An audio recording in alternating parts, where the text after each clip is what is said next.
2023 InvestorKit's Top 23 Suburbs was published by the Pizza and Property podcast. For the first time ever, we're gonna unpack the list in detail to share what went right and what went wrong, and everything you need to know about it. I'm Junge, lead research analyst at InvestorKit. Let's get into it.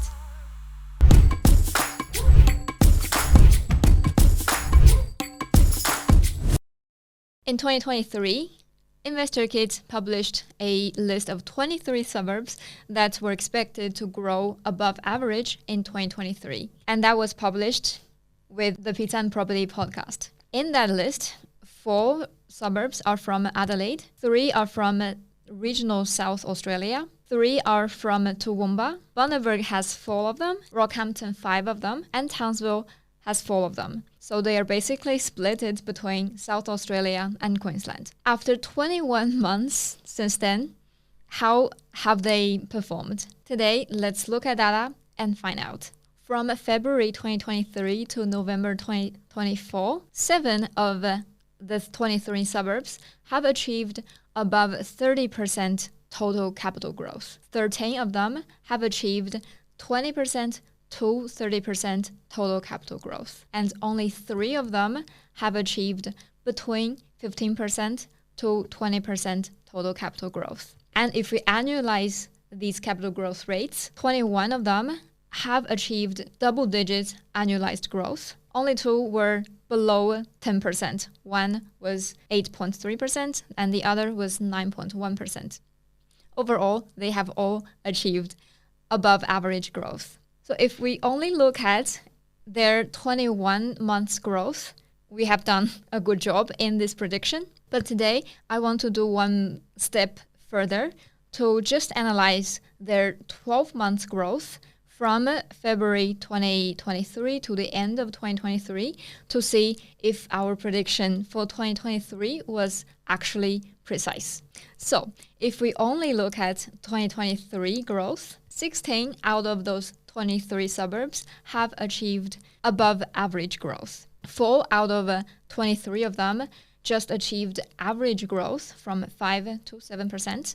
Let's have a look who they are. First, the range in Rockhampton. The total growth in 2023 there was 6.8%.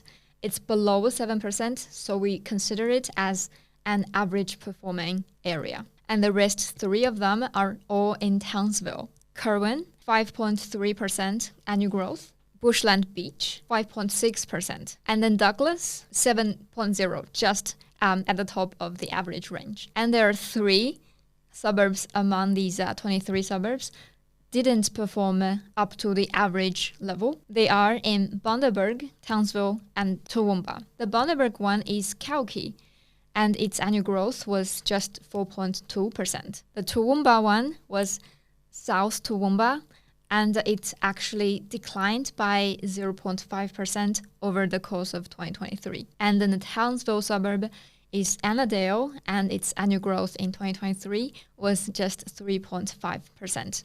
But the good news is, although they didn't perform well in 2023, their property price growth sped up towards the end of 2023 and made their 2-year total growth really impressive. So looking at the suburbs 2023 performance, why didn't we get it 100% precise? The main reason here is that we underestimated the scale of cash rate hikes back in 2023, and we underestimated the cash rate rises influence on property market confidence.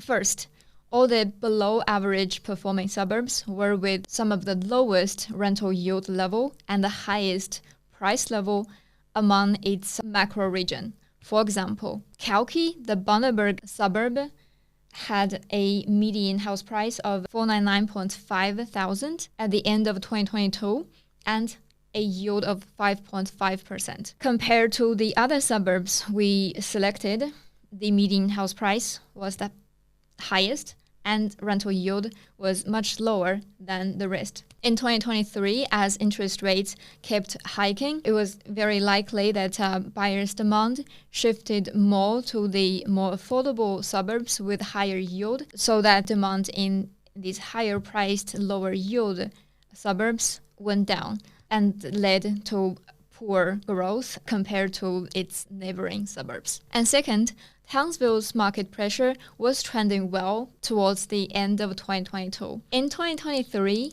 if interest rates stopped hiking or even started to decline, Townsville's market pressure would continue booming. However, as interest rates continued to go up in 2023, buyers' confidence and demand was actually affected by the high interest rates. In the end of 2022, days on market in Townsville was declining steadily, inventory was declining steadily, and number of sales was increasing fast.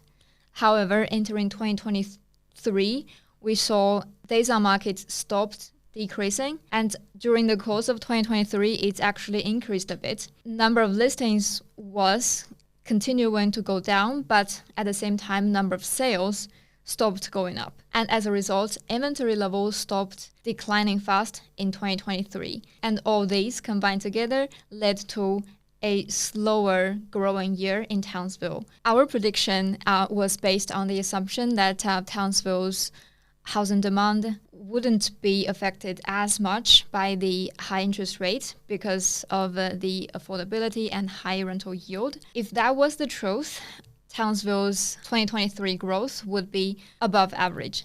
However, as interest rates kept going up, Townsville was affected, and that has led to just average and even below average performance in Townsville suburbs. So in summary, our 2023 picks of suburbs performed overall very well over the past 21 months up to now. However, in 2023, we made some mistakes. My key takeaways from this review or this exercise would be two.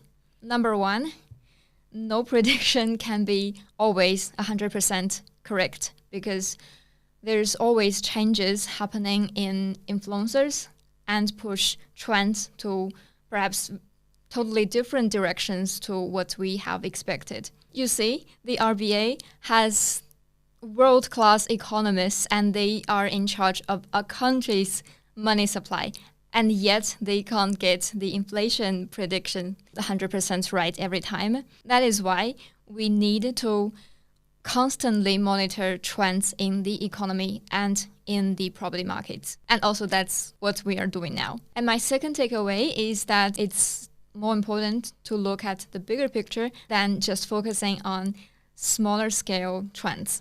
Let's make it extreme. For example, if we look at just one house, it'll be so hard to see where it's gonna go because we don't have enough data and there are too many influencers on this one house. But if we expand it to a street, we'll have more data to rely on. And furthermore, if we expand it to one suburb, suddenly more data and more steady trends. But then if we expand it further to a SA3, for example, we'll be having plenty of data and the trends will be much more steady. So when you look at a suburbs trend and you find it too bumpy, too hard to predict, I would suggest you to zoom out a bit and look at the macro level data.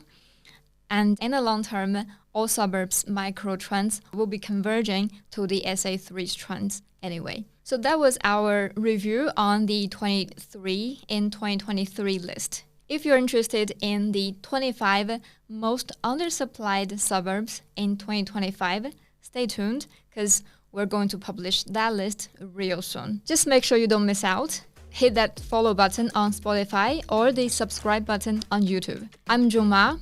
Thank you for your time and I'll see you next week.